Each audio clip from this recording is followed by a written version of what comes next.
مساء الخير يا حضرات. أهلا وسهلا بكم في قناة أبو كيرو للهندسة والابتكارات. موضوع حلقتنا النهاردة عن لحام أقوى من لحام الحديد، اللي هو هنجيب بيه كربونات الصوديوم، اللي هو ده، وهنجيب لحام أمير، أنبوبة أمير زي دي. فمثلا على سبيل المثال معانا فلتر زي ده، القطعة اللي زي دي باظت، فجبنا له قطعة كده قديمة من فلتر مركون، ففيها ايه ثقب هنا، الثقب ده مكان العداد، فاحنا عايزين نسكره وبرضه ما نخربش السن بتاعه، ربما نحتاجه بعدين. هنجيب اي حاجة تربط في السن زي دي كده، حاجة كوع بايظ زي كده قديم من اي فلتر زي كده، هنقوم عاملين ايه،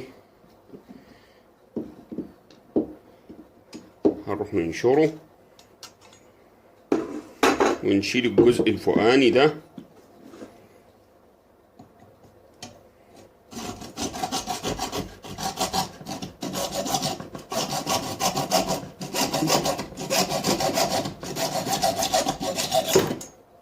بالشكل ده. بعدين ايه، هنرجع نحله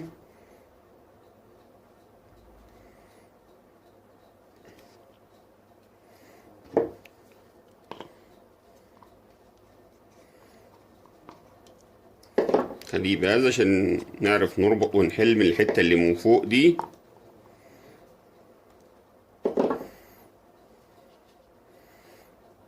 وبعدين ايه، نخرجها. هي القطعة دي انا هقربها لكم شوية عند الكاميرا كده، هنسندها بالوضع ده يا شباب كده، هنجيب بيه كربونات الصوديوم. شغلانة سهلة او بسيطة جدا.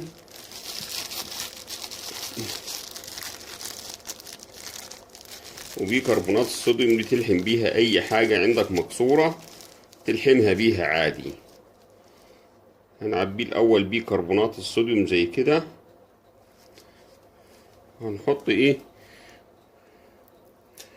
نقطتين امير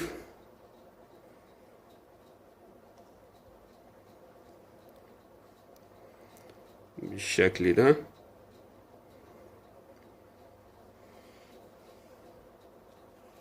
وبعدين ايه، هنعبيه عشان يتسد من اسفل، وبعدين هنعبيه تاني بيكربونات الصوديوم كده لحد ما يتعبى على الاخر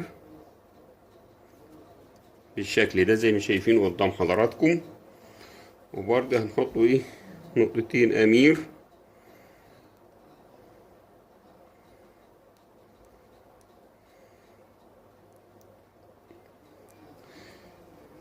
كده. ايه، اللحام ده بقى ايه، اقوى من لحام الحديد. لو معاك حاجة حديد عايز تلحمها، تلحمها بيه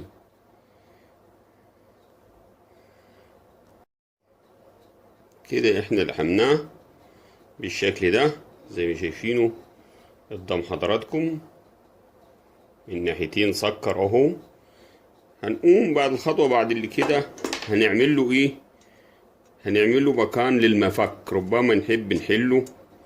هنثبته الاول هنا عشان نعرف ايه، نعمل سن بالمفك كده مكان، بحيث انك لو عايز تحله بمفك تقدر تحله. نسنطرها، نحاول في النص كده وبالراحة.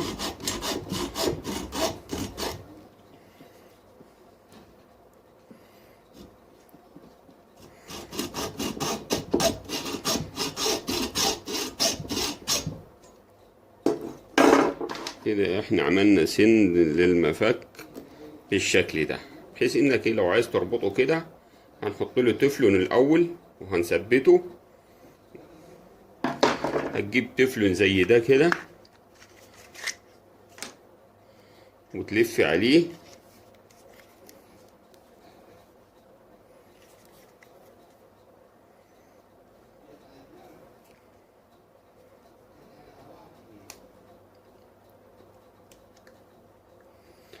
هنجيب التفلون بالشكل ده كده حضرات، نروح لافين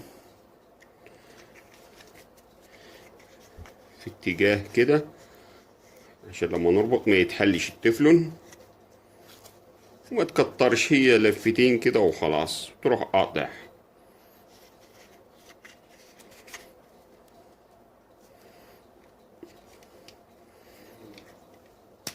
بس كده زي ما شفت قدام حضراتكم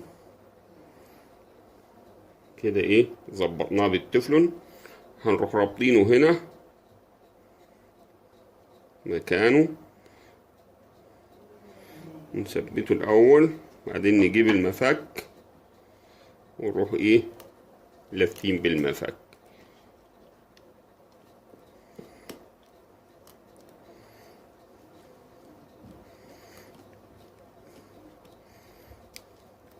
كده ثبتناه. مفك بنسى زي كده تثبته مظبوط الاول. لازم تخلي حته طويله لفوق، نقطه كده لفوق عشان تثبت منها. ثبتناه يا حضرات بالشكل ده. هنروح رابطينهم في بعض ونجربه بالميه قدام حضراتكم.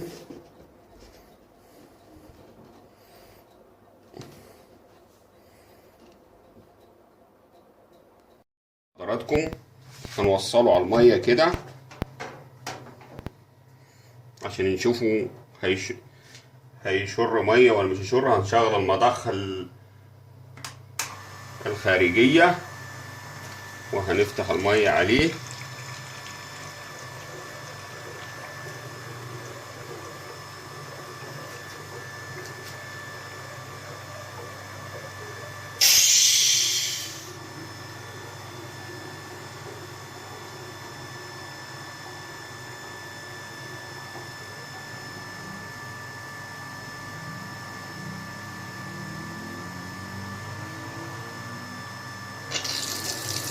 زي ما شايفين المية طلعت اهي. هنسكر المية زي ما شايفين يا شباب، مفيهوش سن التسريب مية.